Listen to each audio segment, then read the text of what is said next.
Thank you for stopping by. My name is Eric Moss and I am a modern day performing strongman as well as a personal trainer.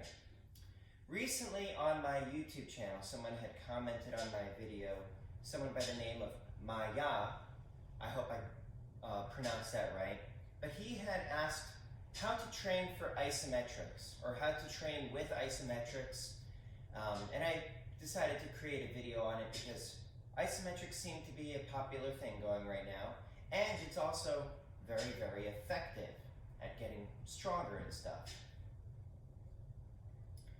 So, now the way I train isometrics is a bit unique because I have some unique needs in that I am a performing strongman. I bend steel, I break chains, etc., etc.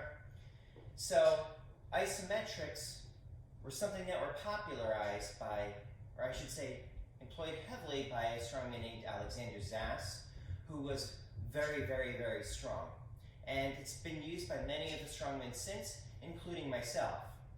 Now, my methodology as a performing strongman and how I use isometrics is a mixture of what I've learned from my strongman coaches, what I learned from the book Super Training by Mel Stiff, and also what I learned about the Isometrics manual by Paul Wade, as well as bits and pieces that I've picked up from various sources. So the first one that I do for isometrics is this is a piece of steel that is a bit stronger than what I'm currently capable of. So what I'll do is I'll put this towel on my leg just to provide a little bit of give so that I could put the whole of myself into it. Now when I talk about putting the whole of myself into it, there is a reflex in our body that when you're pushing against something that doesn't move at all, you have a tendency to hold back. And with bending steel, you try to override that tendency, but as far as regular training, having just a little bit of give is a good thing. So what I'll do with this is I'll put this on my leg and act like I've got the full intention of bending it. I'll spend about 3 seconds winding up to it. It's like when I'm training it, I actually have an interval timer set up that lets me know when it's starting, which is like a 3, 2, 1. On that 3, it's about 50% intensity, 2, 75% intensity, and then it ramps up to all out, and then I'll hold that contraction for 6 seconds. I'm not going to actually push down with everything I've got because I was actually training this yesterday, and one of the things when it comes to programming isometrics is it can be deceptively fatiguing. It's very easy to overtrain with isometrics because it doesn't really feel like you're doing anything, and then all of a sudden you're exhausted. I will do that for 3 sets of 6 seconds on each side using a 20-second recovery. That's what I'm doing as far as this piece. Now to train for the short bends, this is another piece that I've cut down. And it's outside of my current capabilities. So I wrap this up, and since short bends tend to beat my hands up a bit, I'll only do 2 sets of 6 seconds. Now with the suede on this, that suede provides just a little bit of give so that I can put more power into it, and then I would just treat this like I'm bending a nail with 50%, 75% all out, and then I would hold that for 6 seconds also on that interval timer. Now, for breaking chains and stuff, what I have here are my upper arm cuffs, which is a feat that I use when it's like a smaller room. A lot of times, some of the corporate engagements that I do might have only 10, 15 guests there, and it'll be in like a small banquet room. In which case, there wouldn't be much distance between me and the first row of people. So breaking a chain with the chest is out because the chest expansion belt flies, and so do some of the links, but this tends to be a bit more controlled. So what I've got here is a heavy-duty spring. This is a porch swing or a hammock swing, I can't remember which one, but it's rated for a lot of weight. And then I'll put this and act as if I'm trying to rip it open. And I'll hold that also for 6 seconds with a 20-second recovery.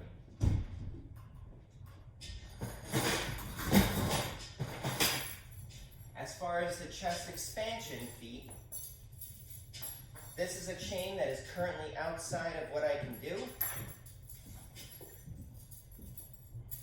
And what I'll do here is I put it on.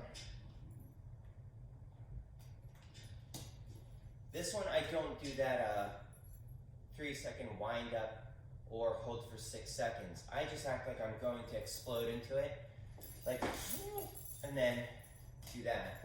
The reasoning for that is because one time when I was training isometrics with that, I actually passed out, and it was because I held that for too long. Because if I hold it for like 6 seconds or longer, I can actually see the room start to go dark. And when I was approaching it that day, I said, I'm just going to give this everything I've got, and I'm not going to stop. And then the next thing I know, I'm looking up at the ceiling, I'm on top of my kettlebells, and my clients are walking in. I'm like, how the heck did I get here? I literally passed out during training, and that is not something that is recommended. One of the things that is being popularized by the company Dragon Door, and I don't own one of these, I may get one, I haven't decided that yet, is something called an Isochain. An Isochain is actually an old device that was used by people like Bruce Lee and some of the others. The way they did it was simply a board with a chain and a handle.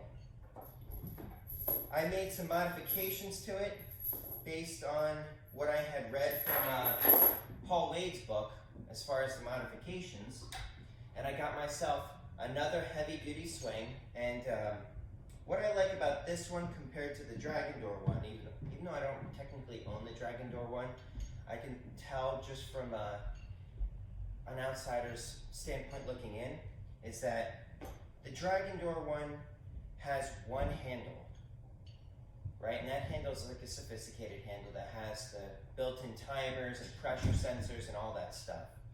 I kind of like not knowing what number that is, just practicing going all out. But one of the advantages of this one that I made myself is that I can change the handles, I can change the positioning, so that I can change the direction in which I'm applying force.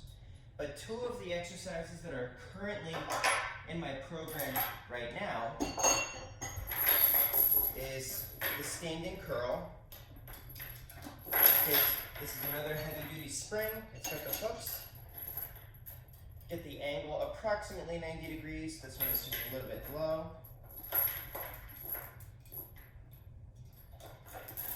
And then I would use that 3-second ramp up, as well as 6 seconds going all out on this one for 3 sets of 6 with 20 seconds in between. The reason that I have that is because when I'm creating training programs for myself, as well as for my personal training clients, one of the things that has to be taken into account is balance. So if you think about it, with bending steel, I'm pushing force down. With these curls, I'm bringing the force up. And also, with the steel, is I'm pushing on it as almost as if it's a bench press, right? So that would be considered like almost like a horizontal push. So what I'll do, and this goes back to the advantage of having different handles, is I'll take this V-bar handle, I think that's what it's called, and I'll put it relatively close.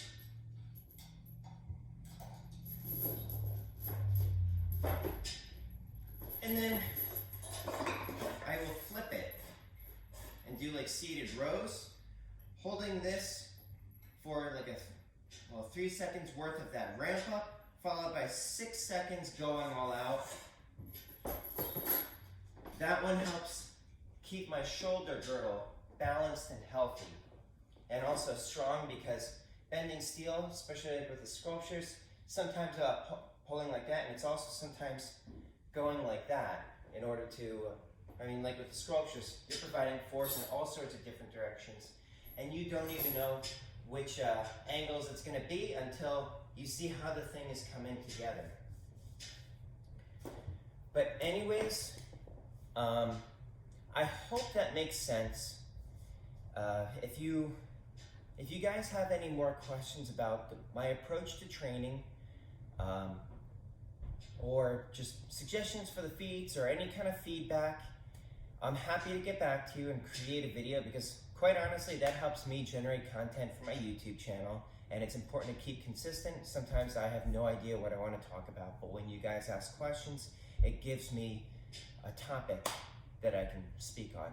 But I hope that helps you out. If you like this content, please let me know by hitting that like button. You got feedback, it's always welcome for the reasons that I already listed. If you want to see more of this sort of thing, subscribe to my channel. If there's anybody that you think should see this, please share it with them. Anyways, stay happy, stay healthy, stay merry, stay strong. And also, I don't plan on putting out a Feats of Strength Friday video this coming Friday because it's Christmas. So if you celebrate Christmas, please have a Merry Christmas and don't spend it watching me. I'll be having plenty of stuff coming in the new year, but please stay happy, stay healthy, stay merry, stay strong, stay safe, everyone. Happy holidays. Eric Moss, over and out.